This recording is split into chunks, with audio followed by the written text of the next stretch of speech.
Bismillahirrahmanirrahim. Assalamualaikum warahmatullahi wabarakatuh.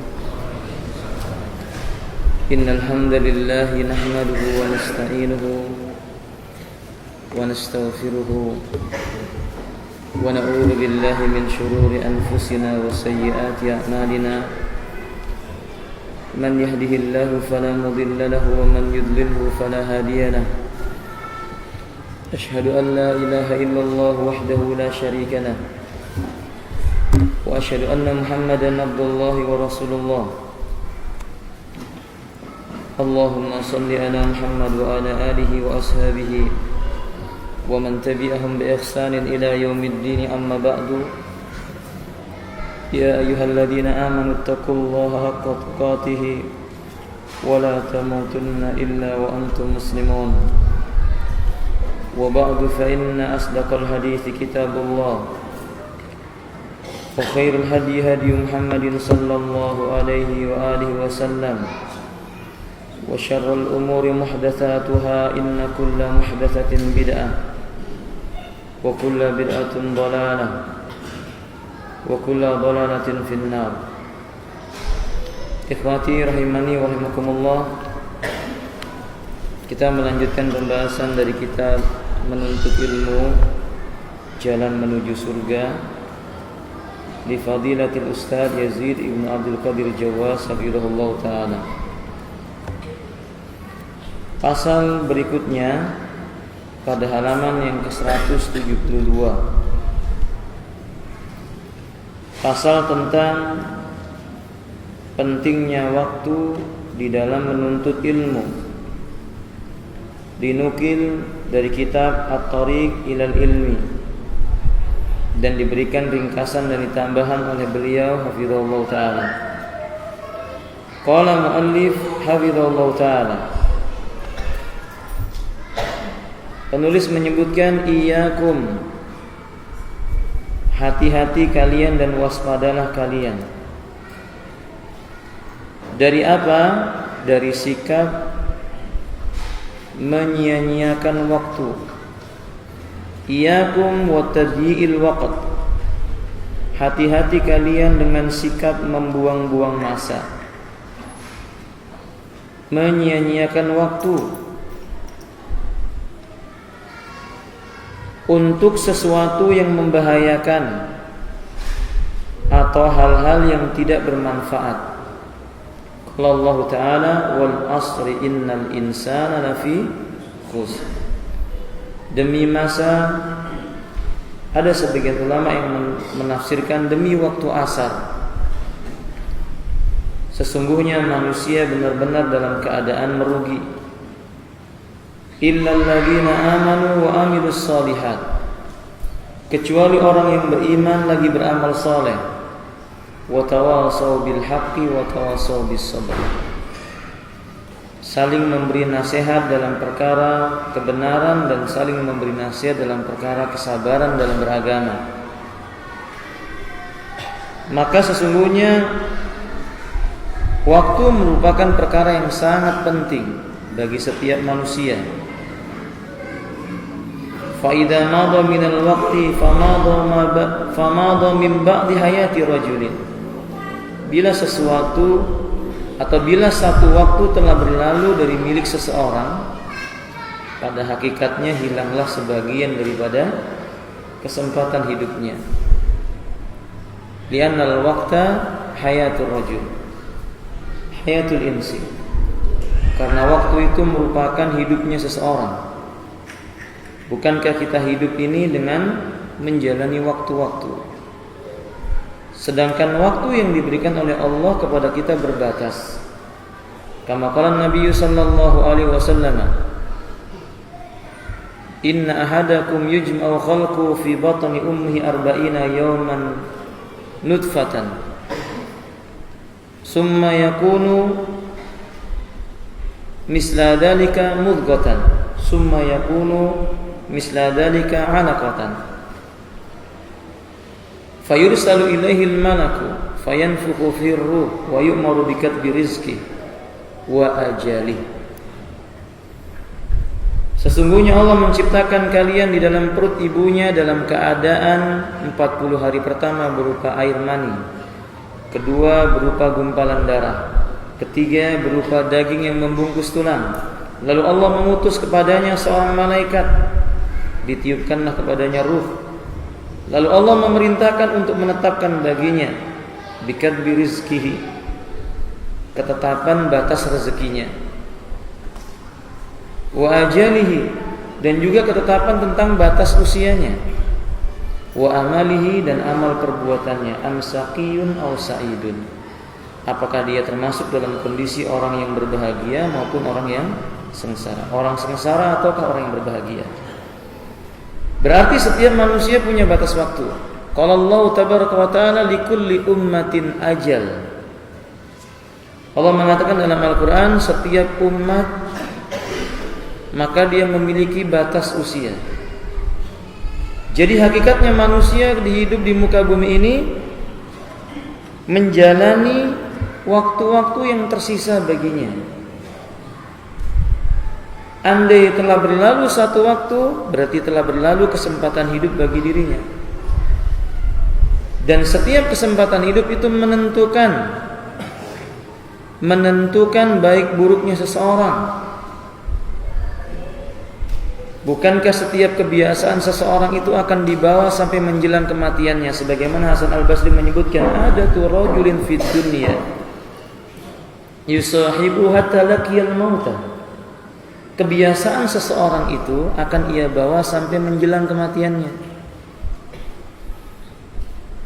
Wa qala Nabi sallallahu alaihi wasallam, innamal a'malu bil khawatim. Sesungguhnya amal seseorang itu sangat bergantung dengan akhir kehidupannya.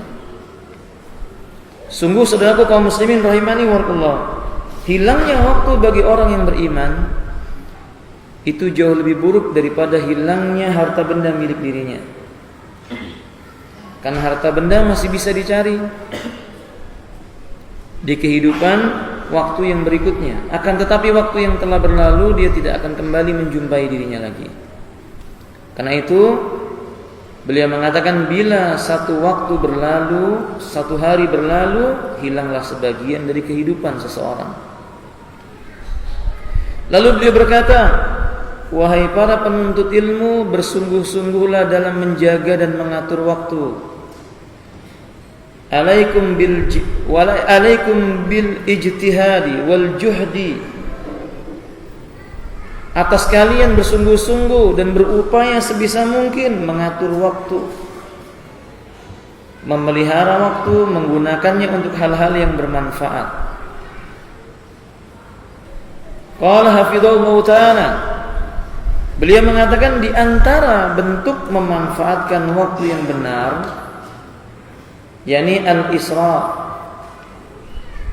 li talibil ilmi inda syab, di usia masih muda bersegeralah untuk menuntut ilmu agama.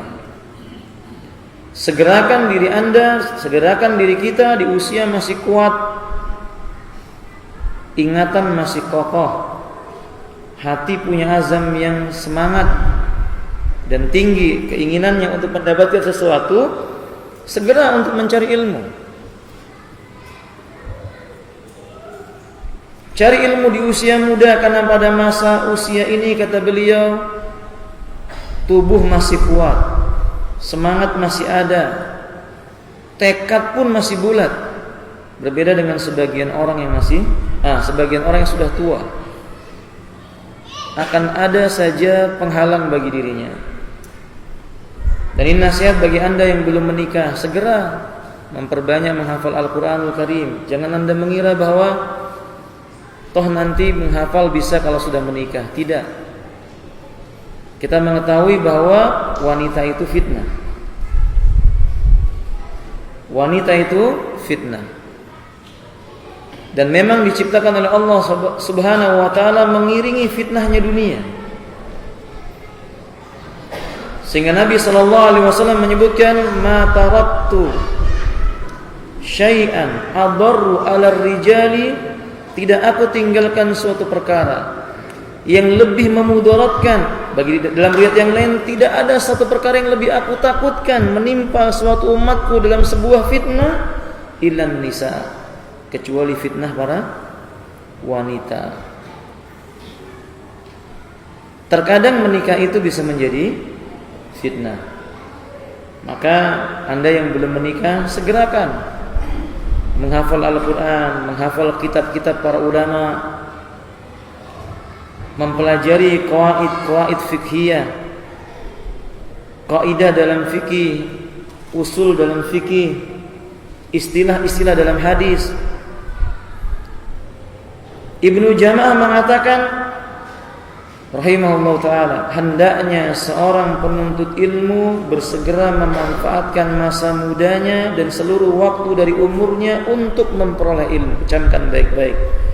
Hendaknya seorang penuntut ilmu menyegerakan memanfaatkan masa mudanya dan seluruh waktu dari umurnya untuk memperoleh ilmu. Sebab ketika ia telah menikah, dia akan membagi waktu untuk mencari nafkah untuk istrinya dan waktu untuk mempelajari ilmu agama baginya. Ketika ia telah menikah, dia akan menyempatkan waktu untuk anak-anaknya dan berkurang sebagian waktu untuk mempelajari ilmu agamanya, karena mereka punya hak atas diri suaminya atau ayah kandungnya itu. Janganlah ia tergoyahkan dengan tipuan angan-angan kosong dan menunda-nunda. Yakni maksudnya janganlah masa muda berpikir tentang dunia. Tapi sayang, sebagian orang tua justru memasukkan dalam diri anak-anak mereka cita-cita cinta terhadap dunia. Sedari kecil sudah ditanamkan dalam diri mereka mencintai dunia.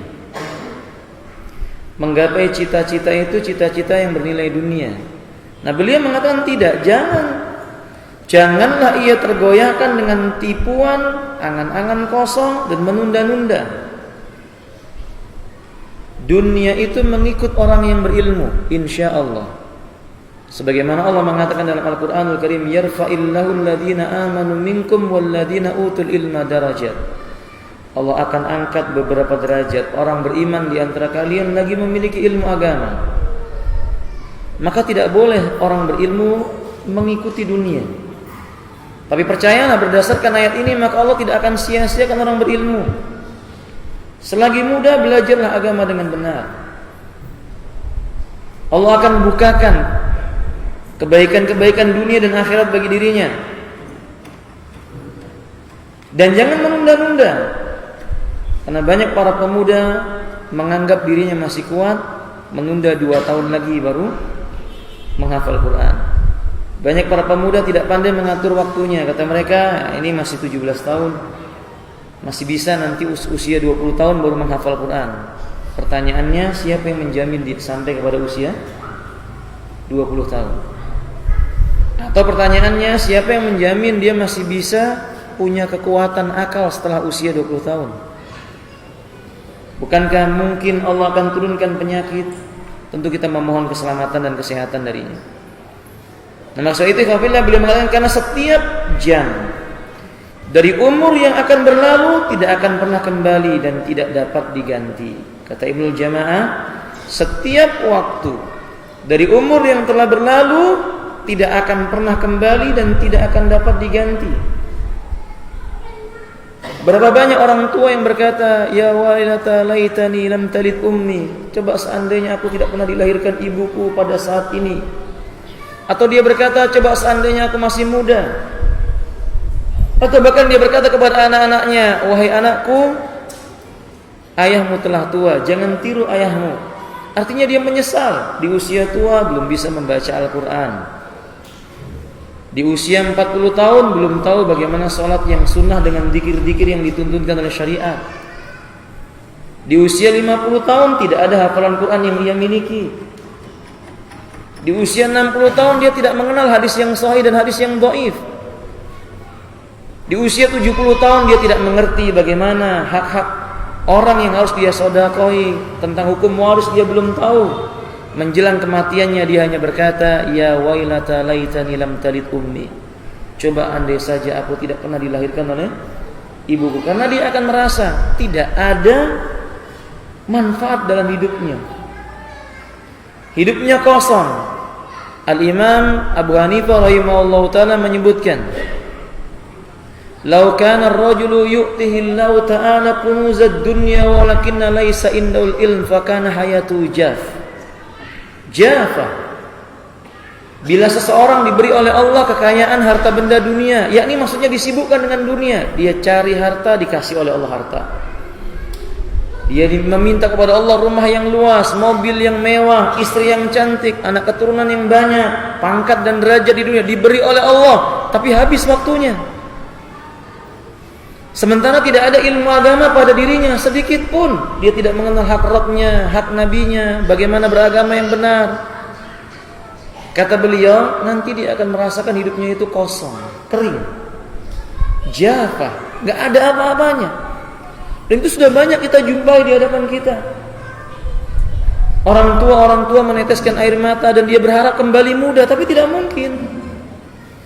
Jadi saudaraku kaum muslimin, terutama kepada para pemuda, saya menasihati diri saya dan kepada anda semua karena Allah Tabaraka wa Ta'ala, manfaatkan waktu ini. Sangat penting. Detik demi detik yang kita lalui, dan perlu dicatat, itu akan ditanyakan oleh Allah Tabaraka wa Ta'ala. Itu akan diminta pertanggungjawabannya oleh Allah Tabaraka wa Ta'ala. Maka dia mengatakan bahwa memang cara memanfaatkan waktu yang benar sedari muda dia gunakan untuk menuntut ilmu agama. Lalu kata beliau selanjutnya, ikhwati rahimani wa rahimakumullah, di antara bentuk memanfaatkan waktu juga adalah mengatur waktu dalam bentuk berbagai ilmu. Ini maksudnya mempelajari ilmu. Tidak ragu lagi kaum muslimin tidak membutuhkan lebih dari kaum muslimin butuh lebih daripada satu bidang ilmu. Dia butuh waktu untuk menghafal Quran. Dia butuh waktu untuk tahsinul Quran. Dia membutuhkan waktu untuk lughatul Arabiyyah. Dia membutuhkan waktu untuk qawaidul fiqhiyah. Dia membutuhkan waktu untuk usulul fiqhi. Dia membutuhkan waktu untuk usulul hadis atau mustalahul hadis. Dia butuh ini. Maka tidak bisa tidak seorang mukmin harus cermat memperhatikan waktu yang dia miliki itu. Bila dia diberi oleh Allah kekuatan dan kemampuan waktu 10 jam dalam satu harinya untuk belajar ilmu agama, pandai-pandailah dia memilih al-ahammu fal-aham. Di antara perkara yang paling penting itu ada yang paling penting.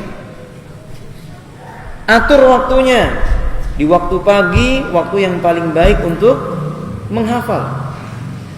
Jadi gunakan waktu setelah salat subuh untuk menghafal Al-Quran. Jangan yang lainnya. Sibukkan dengan menghafal, sibukkan dengan hafalan Quran. Nanti menjelang waktu duha, ini waktu untuk membaca penjelasan para ulama berupa kitab-kitab syarah. Maka cari buku-buku tentang syarah kitab tauhid, masalah akidah. Menjelang siang waktu untuk beristirahat. Ini waktu untuk murajaah, mengulang hafalan. Menjelang tidur siang, menjelang qailulah, sebelum duhur misalnya atau setelah duhur ketika anda akan tidur, jangan dilupakan dengan menghafal Quran mengulang hafalan anda. Murajaah yang tadi pagi anda baca diulang. Apakah itu hadis maupun Quran. Kemudian tidur. Menjelang asar, maka ini waktu untuk mutalaah, kembali membaca kitab-kitab yang ringan. Karena bahasa di jam antara duhur dengan asar waktu yang sangat berat. Baca kitab-kitab yang ringan, kitab yang menumbuhkan semangat. Bab tentang akhlak, bab tentang adab, bab tentang kisah perjuangan para sahabat, para ulama, yang membuat diri kita tumbuh semangatnya. Setelah selesai salat asar, baca kitab-kitab para ulama, syarah dari masalah-masalah fiqhiyah yang ringan. Anda bisa baca kitab Tawdihul Ahkam, atau bisa Anda membaca kitab Taisirul Alam, Syarh Umdatil Ahkam. Nanti menjelang maghrib Anda beristirahat. Selesai salat maghrib Anda kembali menghafal Quran. Selesai salat isya Anda mutalaah kitab-kitab yang berat. Mungkin Anda membaca mustalah hadis, mungkin Anda membaca kitab-kitab qawaidul fiqhiyah. Menjelang tidur kemudian murajaah kembali. Ini waktu, mengatur waktu dengan baik. Kapan waktu bertemu dengan keluarga, kapan waktu berbicara dengan orang lain, sisihkan waktu sedikit, jangan banyak. Ada jam di mana tamu boleh datang ke rumah Anda.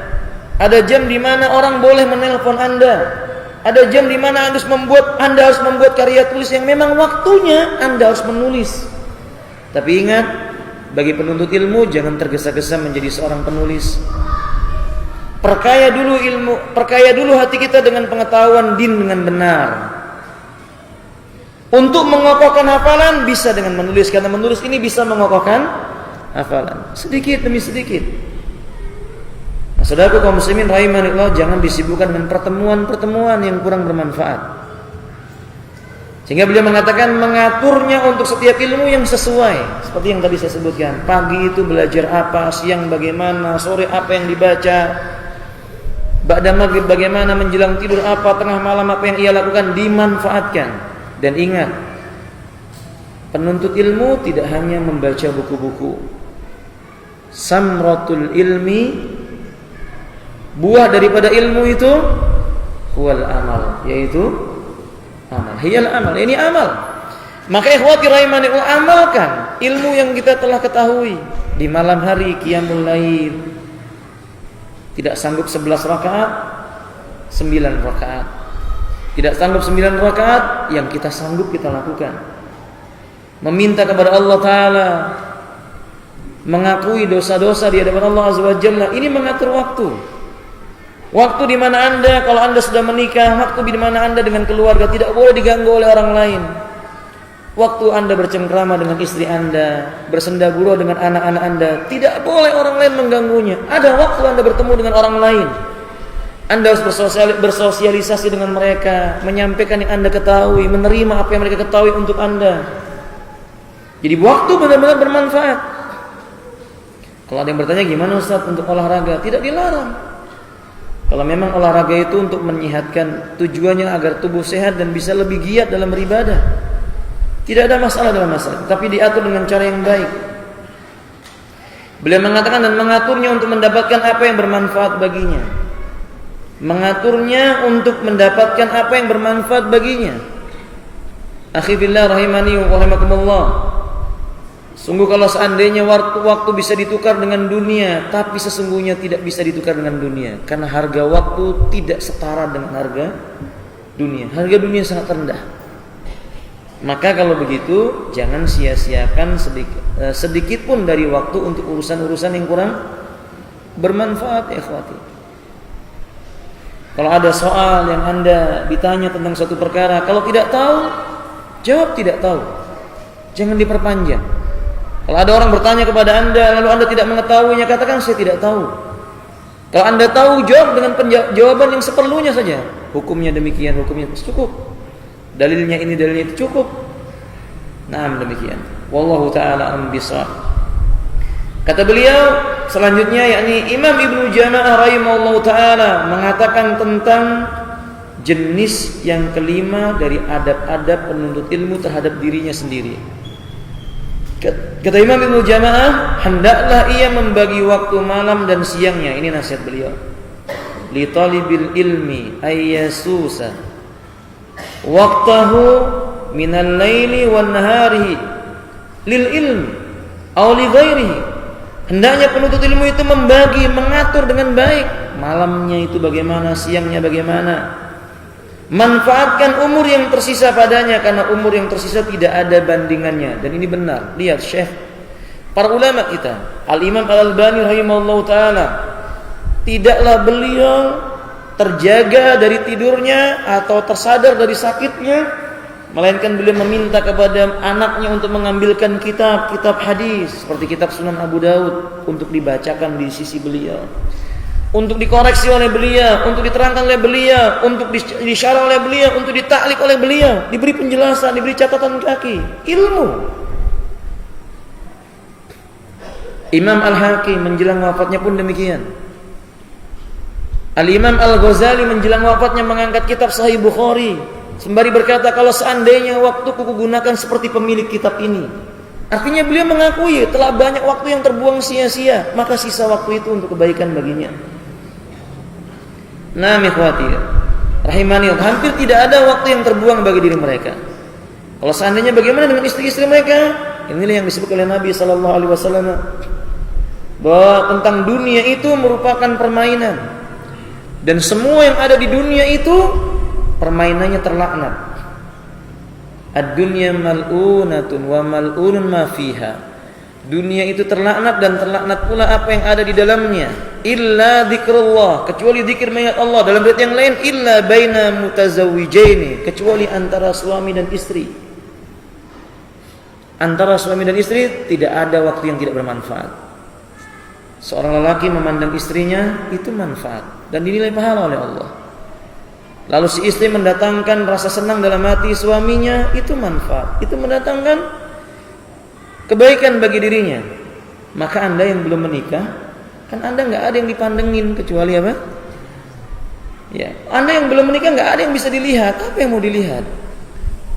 Berarti manfaatkan mata Anda untuk memandang apa? Al-Quran, Al-Hadis. Kalau Anda mandang tembok nggak dapat pahala, ya Hamdan? Hamdan? Nggak dapat pahala ya. Antum naik sepeda motor, lihat apa namanya sepeda motor ini kenceng atau nggak dapat pahala. Kalau orang menikah dia memandang istrinya dapat pahala. Nah maka para pemuda yang belum menikah, jangan gunakan mata Anda memandang yang lain yang kurang bermanfaat. Gunakan untuk membaca buku. Jangan gunakan telinga Anda mendengarkan suara-suara yang kurang bermanfaat.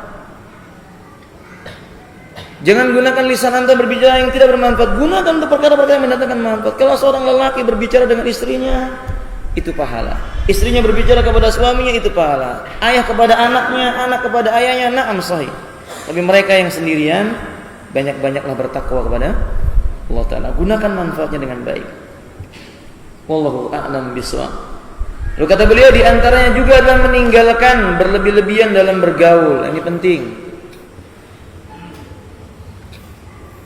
Penuntut ilmu itu tinggalkan sikap melampaui batas dalam bergaul, berjumpa dengan manusia. Karena banyak bergaul itu banyak melalaikan dari ilmunya. Banyak bergaul akan banyak bicara. Banyak bergaul akan banyak memandang. Banyak bergaul akan banyak menggunakan telinga. Banyak bergaul menggunakan isyarat tangan, isyarat kaki. Kadang-kadang itu kurang bermanfaat. Seandainya dia gunakan isyarat itu untuk membuka bukunya. Seandainya pandangan matanya itu dia gunakan untuk membaca tulisan para ulama. Seandainya lisannya itu berkomat-kamit karena membaca ayat Al-Quranul Karim, itu jauh lebih bermanfaat bagi seorang talibul ilmi. Atau membaca hal-hal yang berkaitan dengan manfaat dunia yang tidak dilarang oleh agama, boleh, tidak ada masalah. Bukan tidak boleh bergaul, tapi ingat, penuntut ilmu semakin banyak bergaul itu pasti semakin banyak lupanya daripada hafalnya. Ini wakil. Ini kenyataan. Lihat, penuntut ilmu yang banyak bergaul dengan manusia, sedikit demi sedikit hafalannya akan berkurang. Hindari banyak keluar ke jalan-jalan, terutama di negeri kita ini, negeri ikhtilat. Keluar rumah melihat wanita yang bukan mahramnya. Jadi seorang penuntut ilmu bukan orang yang suka jalan ke sana jalan kemari, kecuali hal-hal yang bisa mendatangkan tambahan ilmu baginya. Nasihat beliau pula, jangan pula banyak pergi ke pasar-pasar. Jangan antum kata, Ustaz, saya kerjanya di pasar. Kalau ini bab yang berbeda. Paham ikhwan? Ya. Nah, ini bab yang berbeda. Ini talibul ilm yang mutamakin. Kalau dia ke pasar yang wajar, membeli sesuatu pulang begitu. Jangan melihat hal-hal yang lainnya. Atau tempat lainnya untuk melakukan hal-hal yang tidak penting dan tidak bermanfaat. Kadang sebagian kaum muslimin dia bosan, lalu dia keliling-keliling kota, melihat sana, melihat sini. Padahal itu justru tidak menambah ilmu baginya. Tidak dilarang kalau seandainya dia pergi ke pinggir pantai, ke gunung untuk melihat kekuasaan Allah. Setelah itu dia kembali ke tempatnya. Kalau seperti itu tidak ada larangan, ada manfaat bagi dirinya. Tapi kalau hal-hal yang kurang bermanfaat, orang kita menyebutnya cuci apa? Iya, sebenarnya itu mengotori hati. Jadi jangan dilakukan. Ya. Karena perbuatan seperti ini bahayanya lebih besar daripada manfaatnya. Dengan demikian wajib berhati-hati darinya, kata beliau. Bahaya yang paling kecil adalah membuang waktu dengan teman duduknya. Coba lihat orang yang ngobrol Apakah itu di teras masjid ataukah bahkan di dalam masjid. Kalau obrolannya seputar ilmu agama, selesai masalah. Tapi kadang obrolan itu jauh dari ilmu agama. Wallahu a'lam bishawab. Nah, membuang waktu ketika dia duduk-duduk dengan mereka karena canda, basa-basi, gurau, obrolan-obrolan yang tidak ada tujuan yang jelas baginya. Nah, penuntut ilmu hindari yang seperti itu. Terakhir kemudian kita tanya jawab. Di antara bentuk memanfaatkan waktu untuk ilmu adalah tinggalkan berlebih-lebihan dalam masalah tidur. Ahlul ilmu itu bukan ahlun niyam, bukan ahlun naum. Tidur itu bagi ahlul ilmu itu ya maksimal berapa jam, Hamdan? 5 jam. 5 jam. Sebagian para ulama menyebutkan 6 jam. Itu sudah maksimal. 1 jam qailulah, 5 jam di waktu yang lainnya. Ini bagi penuntut ilmu agama. Karena akan banyak waktu yang ia buang kalau seandainya ia memperbanyak tidurnya. Sebab apa ya, alhamdulillah? Karena di sela-sela belajarnya, di sela-sela pelajaran pun banyak ahlul ilmu yang tertidur. Faham maksud saya? Hadir dalam majelis ilmu pun masih ada yang tertidur. Ini kan menunjukkan kalau seandainya manusia berlebih-lebihan dalam masalah tidur, itu akan banyak waktu yang terbuang olehnya. Tidurlah sesuai dengan kebutuhan. Imam Ibnu Jamal rahimahullah ta'ala mengatakan mengenai adab menuntut ilmu syar'i dengan dirinya sendiri, kata beliau, hendaklah menyedikitkan tidur selama tidak mendatangkan kemudaratan pada badan dan otaknya. Beliau katakan perhatikan ini. Hendaklah menyedikitkan tidur selama tidak mendatangkan kemudaratan pada badan dan otaknya. Jadi tidur itu kebutuhan untuk kesehatan badannya dan menyegarkan otaknya. Kalau sudah, ya sudah. Jangan ditambah lagi. Ibnu Qayyim menyebutkan penyebab syahwat itu tinggi 3 perkara. Yang pertama, pandangan mata yang tidak ditundukkan. Yang kedua, perut yang terlalu kenyang. Yang ketiga, terlalu berlebihan dalam masalah tidurnya. 3 hal ini, ikhwan. Kalau mata nggak bisa dikendalikan, makan pasti berlebihan, maka dia akan banyak apa? Tidurnya. Hasilnya syahwatnya akan memuncak. Gejolak syahwatnya itu menjadi tinggi. Nah, thalabul ilmi tidak boleh begitu. Atur waktu tidurnya dengan baik. Beliau mengatakan janganlah menambah waktu tidurnya melebihi 8 jam. Ini sudah maksimal. Sudah sangat lelah, maka dia tidur 8 jam. Lebih daripada itu, maka dia membuang masa. Karena Allah telah beri kita 24 jam. Sepertiga yang pertama digunakan untuk tidurnya. Sepertiga yang kedua digunakan untuk mencari ilmu dan amalnya, mencari ilmu pengetahuannya. Sepertiga yang ketiga digunakan untuk mencari nafkah dunia dan juga ibadahnya. Jadi alhamdulillah rahimanillah, kebanyakan manusia tidak adil dalam membagi waktunya. Sepertiga yang pertama dia gunakan untuk tidurnya, sepertiga yang kedua dia gunakan untuk mencari dunianya, sepertiga yang ketiga dia gunakan untuk hal yang sia-sia. Tidak ada untuk ilmu dan amalnya. Seharusnya tidak demikian keadaannya. Wallahu a'lam bishawab. Kata beliau, sepertiga waktu yaitu 24 jam itu sudah banyak untuk tidur. Berarti kalau kita mau jujur, 60 tahun usia kita, 60 tahun usia kita, hal yang kita tidak dikenai dosa tapi itu juga tidak menambah pahala. Kira-kira berapa bagian dari usia itu, ya? Coba ya, alhamdulillah. Berapa bagian dari usia kita itu? Kalau kita mau jujur ini, alhamdulillah, berapa bagian usia kita itu yang kita tidak dikenakan dosa dengannya, tapi juga tidak menambah kebaikan bagi kita? Maksudnya tidak menambah ilmu agama bagi kita. Berapa bagian? Lebih daripada sepertiga. Lebih dari sepertiga. Karena di usia 0 sampai kita balik, 0 sampai 15 tahun, itu kita belum dikenai beban syariat. Soalnya kalau kita diberi usia 60 tahun, 20 tahunnya cuma untuk tidur. Iya atau tidak? Antum coba pikirkan baik-baik ya, alhamdulillah. Kalau kita diberi oleh Allah 60 tahun dan kita menggunakan 8 jam untuk tidur, kan berarti 20 tahun itu untuk tidur saja. Kerja kita 20 tahun tidur. Kalau seandainya kita bekerja untuk dunia, berarti 20 tahun itu kita gunakan untuk kerja. Pertanyaannya, untuk amalnya dan untuk mencari ilmunya berapa jam? Berapa tahun sisanya, Ikhwan? Coba jujur ini, Ikhwan, hitung antum. 20 tahun antum tidur, 20 tahun antum cari dunia untuk kerja. Nafkah antum 15 tahun antum masih anak-anak. Suka main sana, mau main sini, katanya ini masa muda, Ustaz, belum kena dosa. Maka dia buang masanya sehingga tidak menghafal Quran. Tinggal berapa tahun? 5 tahun. Untuk belajar ilmu agama 5 tahun dia gunakan untuk hafal Al-Quran, 5 tahun dia gunakan untuk menghafal hadis. Ini apa? Dalam 5 tahun itu bercampur semua ilmu masuk ke dalamnya. Ya ilmu dunianya, ilmu agamanya, hadisnya, tafsirnya, Qurannya.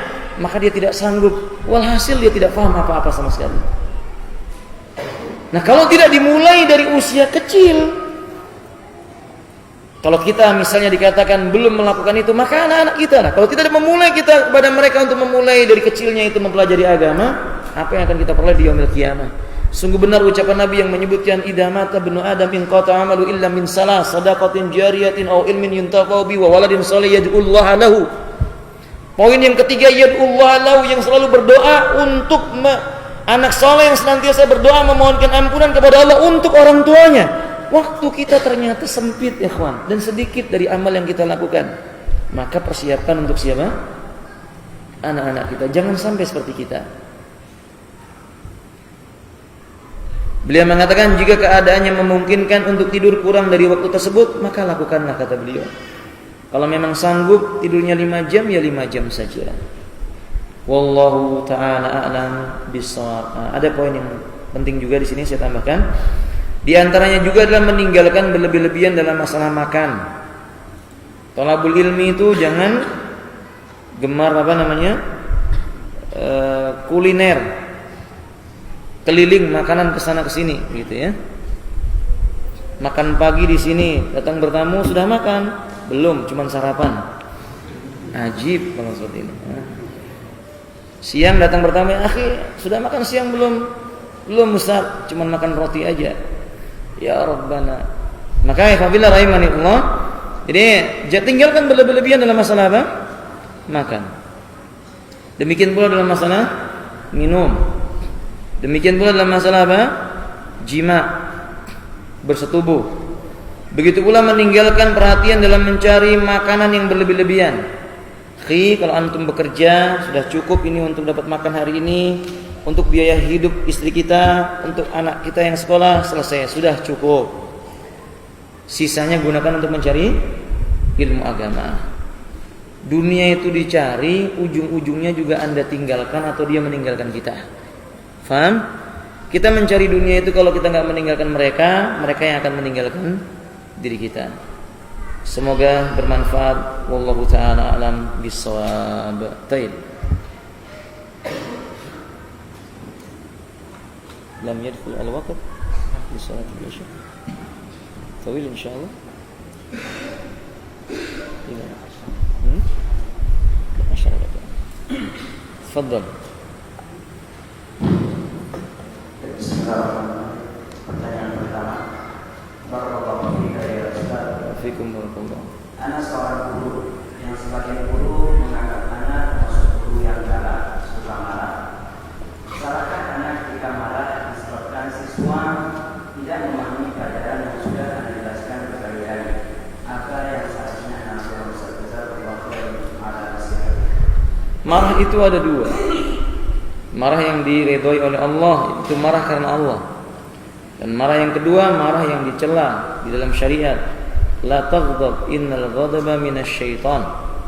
Janganlah kamu marah, karena marah itu umumnya datang dari godaan syaitan. Pertanyaannya, bolehkah seseorang marah ketika dia memiliki murid yang tidak memahami apa yang ia sampaikan? Tentu juga sesuai dengan keadaannya. Kalau dia mengetahui bahwa murid tidak paham karena kemaksiatan yang dia lakukan, maka hendaklah dia marah karena Allah, karena maksiat yang dia lakukan. Maka dia marah kepada murid itu supaya dia takut dan memperbaiki dirinya. Ini marah yang diperbolehkan di dalam syariat. Bukankah Imam Ahmad pernah menyampaikan sebuah materi pelajaran, kemudian muridnya bertanya, "Karir ya Imam, ulangi wahai Imam." Diulang lagi. Lalu dia berkata, karir ya imam, ulangi wa imam. Diulang lagi sampai ketiga kalinya, maka Imam Ahmad meninggalkan dan sembari berkata, aku tidak akan menyia-nyiakan waktu hanya untuk engkau.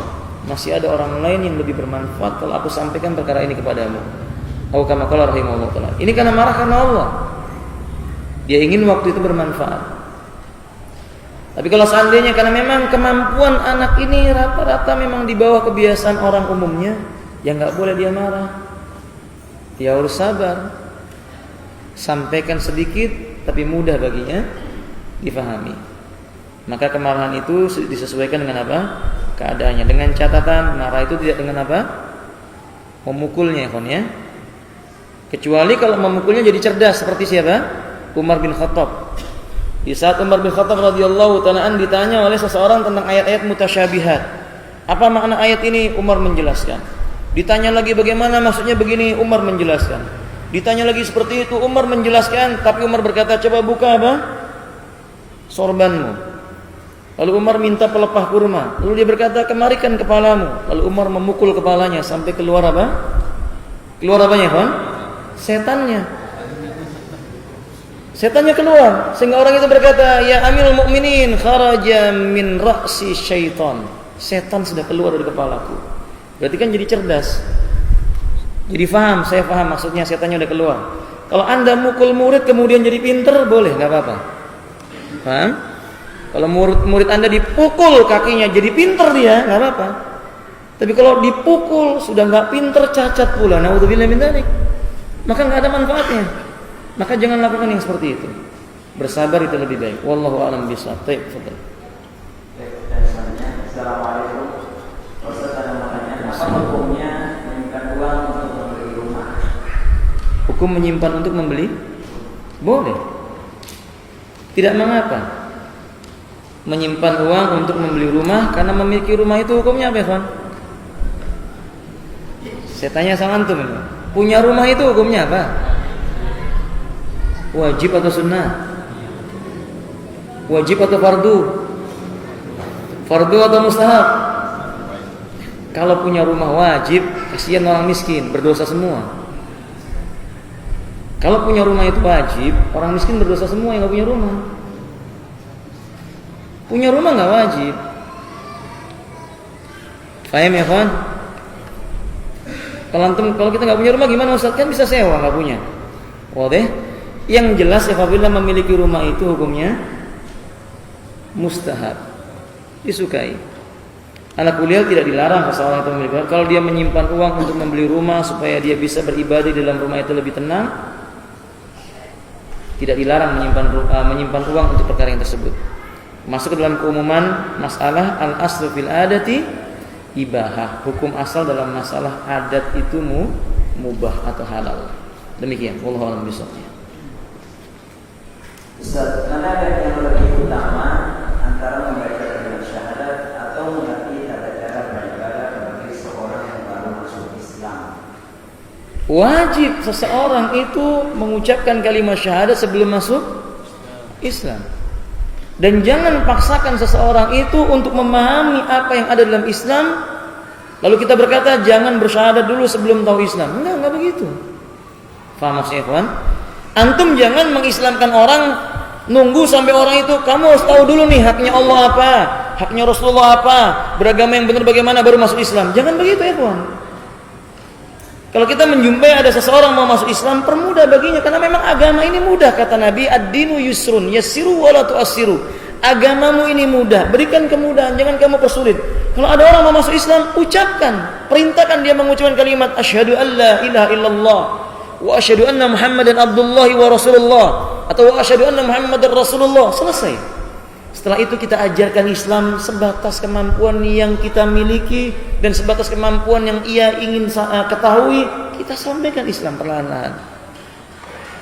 Faham? Jadi dengan demikian ikhwati rahimanillah, tidak bisa tidak. Ajak dulu dia ke dalam Islam dengan mengucapkan kalimat syahadat, lalu ajarkan kepada mereka tentang Islam. Sebagaimana Nabi SAW berkata kepada Mu'ad, engkau akan menjumpai suatu kaum dari kalangan ahlul kitab yang pertama kali engkau harus dakwakan kepada mereka bahwasanya tidak ada yang boleh diibadahi kecuali Allah. Berarti mereka diperintahkan untuk bersyahadat dan mengakui tidak ada yang boleh diibadahi kecuali siapa?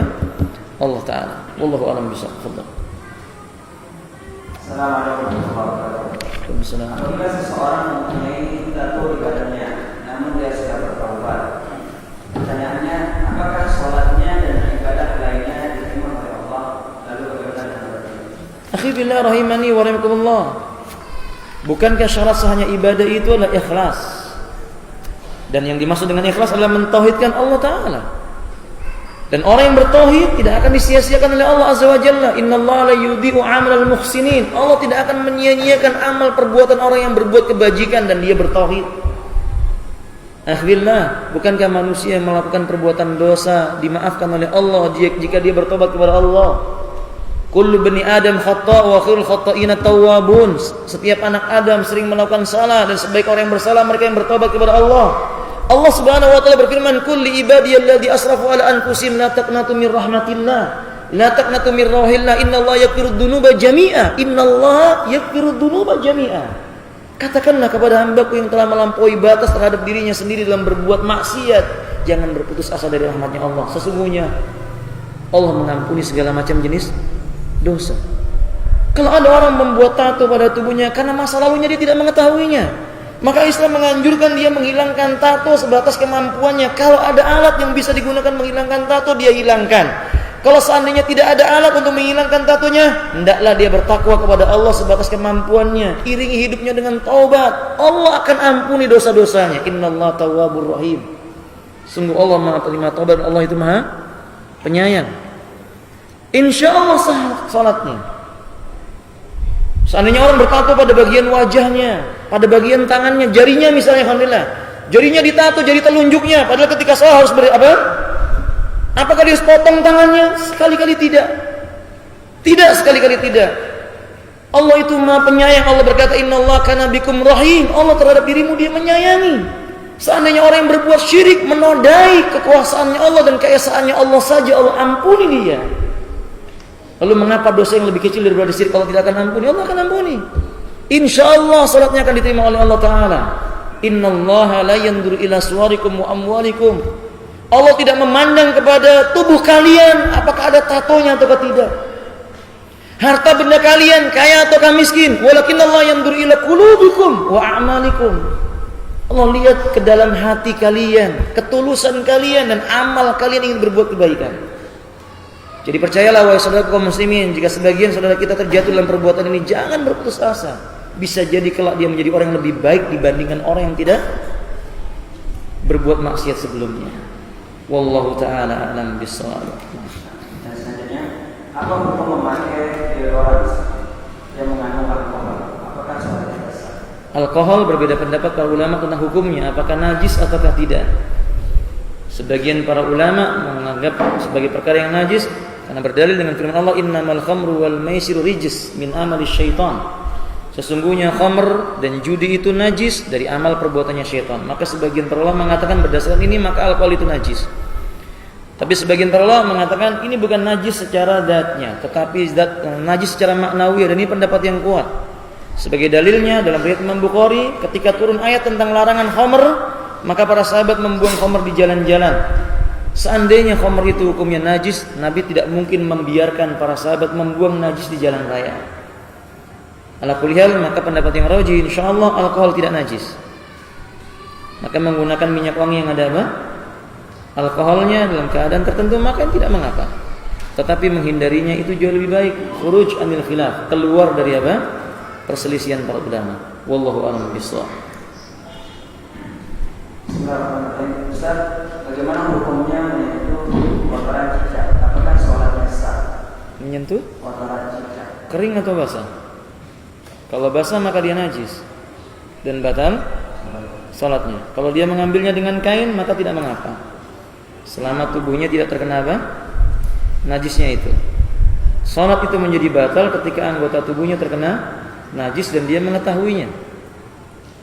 Kalau seandainya dia tidak mengetahuinya, para ulama berbeda pendapat. Ketika kakinya terkena kotoran cicak tapi dia nggak sadar, mayoritas para ulama berpendapat dia mengulang salatnya kembali. Tetapi sebagian ulama seperti ulama Hanafiyah dan semisalnya mengatakan tidak, karena berdasarkan hadis Nabi sallallahu alaihi wasallam, rufi al-qalamu an salas, karena diangkat dari 3 golongan.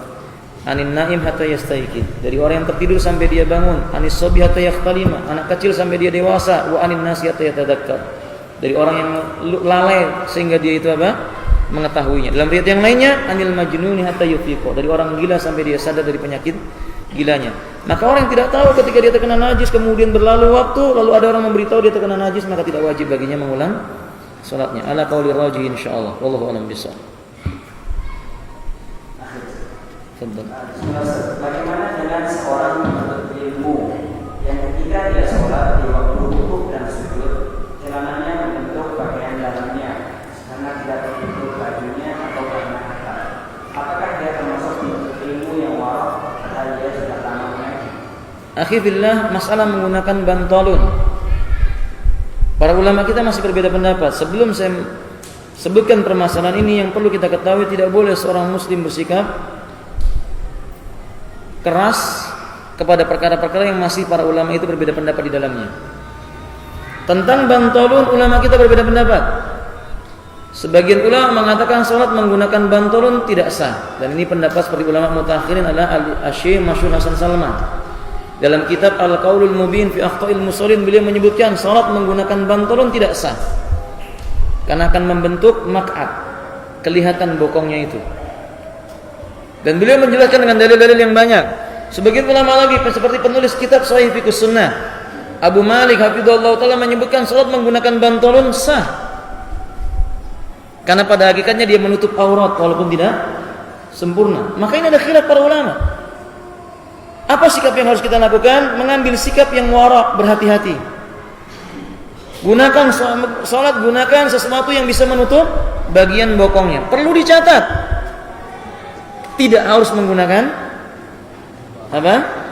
jubah, tidak harus menggunakan sarung, juga tidak. Wadah. Akan tetapi setiap sesuatu yang tidak membentuk bokongnya, maka salatnya dianggap sah. Imam bin Bas pernah ditanya bagaimana hukum seorang yang menggunakan bantalan dan tertutup sampai pada bagian pahanya. Beliau mengatakan yu'adu ila uruk, dikembalikan kepada kebiasaan negeri. Ada sebuah negeri yang mereka tidak biasa menggunakan jubah, dia tidak biasa menggunakan gamis, dia menggunakan sarung atau menggunakan sesuatu yang lain. Bantalun tapi ketutupan bagian pahanya, beliau mengatakan itu sah salatnya. Jadi saya menasihati kepada saudara kaum muslimin, jangan sampai nanti ketika kita melihat ada orang pakai bantalun, wah ini enggak sunnah, enggak wara. Tidak begitu seorang thalabul ilm. Lihat esensi pembicaraan itu ada khilaf atau tidak. Dan ternyata ada khilaf di antara para ulama. Hanya saya menasihatkan kepada kaum muslimin, salatlah dalam keadaan menutup pada bagian bokongnya itu. Jangan sampai membentuk celana dalamnya, gitu ya. Kalau permasalahan Ustaz gimana membentuk celana dalam? Kita katakan orang salat pakai jubah, ada juga yang nempel celana dalamnya. Apakah itu enggak sah? Tetap sah. Dahulu para sahabat ketika salat, Nabi mengatakan jangan saf yang di belakang bangkit sebelum saf yang pertama bangkit. Sebab kalau seandainya yang di belakang bangkit, dia akan melihat apa yang tidak pantas dia lihat. Atau kama qala alaihi salatu wasallam. Faham maksudnya? Ketika para sahabat sujud, maka bagian betis ke atas itu bisa terlihat. Kalau seandainya sahabat yang belakang bangkit melebihi yang mendahului yang di depan, maka dia akan melihat aurat yang ada di depan. Tapi para sahabat tidak ditegur oleh Nabi agar dia mengganti pakaiannya, tidak. Karena kondisi manusia yang berbeda-beda. Faham ya akhi? Sampai di sini semoga bermanfaat. Subhanakallahumma wa bihamdik, asyhadu an la ilaha illa anta, astaghfiruka wa atubu ilaik. Assalamualaikum warahmatullahi wabarakatuh.